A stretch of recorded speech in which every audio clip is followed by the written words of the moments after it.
Ngayong araw nga ay samahan ninyo ako gumawa ng coffee jelly. First time ko nga lang pala gumawa ngayon ng coffee jelly mga be.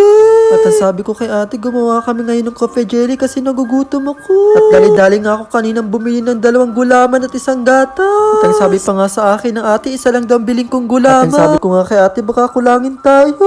Dali-dali nga pala ako kaninang bumili ng 2 gulaman at 1 Alaska mga be. At ang sabi nga sa akin ng ate, 1 lang daw ang biling kong gulaman. Ang sabi ko naman, baka kami kulangin. Kaya sabi ng ate, sige dalawahin na, baka kasi kulangin nga kami. At dali-dali na nga agad akong kumuha ng tubig dito mga be. At saglit pa nga ako kumuha ng tubig mga be. Kaisipin ninyo mga be, madumi ang aming gripo. Hindi po, malinis po ang aming gripo. Baka sabihin ninyo mga be, diyan din kami kumukuha ng inumin na tubig. Opo, tama po kayo, diyan po kami kumukuha din ng inumin na tubig. O hindi po, nagbibiro lang po ako. Bumibili po ako ng mineral sa labas guys. Baka naman maniwala kayo na diyan nga kami umiinom. Nagpapaliwanag na diyan ako mga be, dahil maglalagay po tayo ng 2 takal na asukal. At agad ko na nga agad kinuha ang asukal mga be. At ayan na nga mga be, maglalagay na nga tayo ng 2 takal na asukal dito sa pinakuluan nating na tubig. Matapos nga natin maglagay ng 2 takal na asukal, ay susunod naman natin tong gulaman. At agad ko na nga ito agad inilagay sa mainit na pinakuluan na tubig. Opo, kapag kayo magluluto ng gulaman, kailangan po pakukuluan muna ang tubig bago ilagay ang gulaman. Baka naman kapag kayo nagluto ng gulaman, ilagay ninyo agad ang gulaman na hindi pa kumukulo ang tubig. At ayan na nga, naging resulta mga be, kulay pula nga pala siya. At agad-agad ko na nga siyang hinahalo mga be. Opo, kailangan po natin halo-haluin sa pinakuluan na tubig para hindi siya agad tumigas. At after ko nga siya halo-haluin mga be, at ilalagay na natin to sa tape. At ito na nga mga be, at ilalagay na natin sa tape.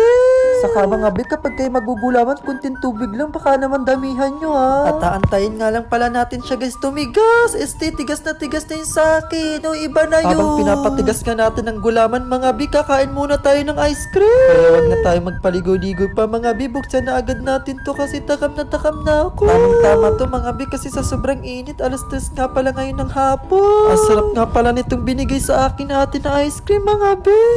Ang tamis niya talaga as in. Ganito nga pala ako sumubo ng ice cream mga be. Ganyan pa ako kapag sumusubo ako ng hotdog. Uy, iba na yun. At chinik ko na nga itong gulaman natin na ginawa natin mga be. Pinipisil-pisil ko nga siya mga be, baka kasi tigas na. At mukhang okay na siya mga be, kaya hihiwain na natin to at gagayatin na mga be. At agad-agad ko na nga siyang ginayat mga be. Ang pagbumukha ko diyan mga be, seryoso talaga kasi baka pumalpak tayo ng paggagayat. Iliit-liitan nga natin ang gayat diyan mga be, kasi ayaw ng kapatid ko ng malalaki na gayat. Sa totoo lang mga be, ay ayaw ni ate ng palpak na gawa, kaya ingat na ingat ako sa paggayat diyan. Mukhang okay na siya guys, kaya ito ipapakita ko sa inyo kung okay ba talaga yung pagkagayat ko. Kung napapansin nga ninyo mga be, ang pangit ng pagkagayat ko. Kaya itong isa mamaya na natin gagayatin kasi medyo malambot pa siya mga be. At after ko nga siya magayat mga be, at nilagyan ko na siya ng gatas. Lalagyan ko pa lang ng mga gatas mga be. Diyos ko, takam na ako. Kung napapansin ninyo mga be, bakit naging kulay black ng ating gulaman? Nilagyan ko nga pala siya guys ng kape, kaya naging kulay black. Ito kasi ang aking meriendahan ngayong araw mga be, kaya gumawa ako ng gulaman. At uubusin nga pala natin tong gatas mga be, kasi para mas masarap lalo.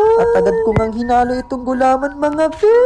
At after ko nga matapos haluin mga be, titikman muna natin itong ginawa kong gulaman. Kaya ito na nga guys, titikman na natin siya.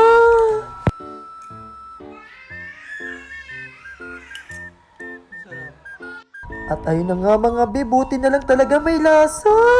Bukod sa may lasa mga be, sobrang sarap niya as in. At may natira nga palang gatas mga be, kaya dinagdagan ko itong kinakain kong gulaman. Nung dinagdagan ko nga pala mga be ng gatas, ang sarap niya lalong tumami. At hanggang dito na lang. Bye!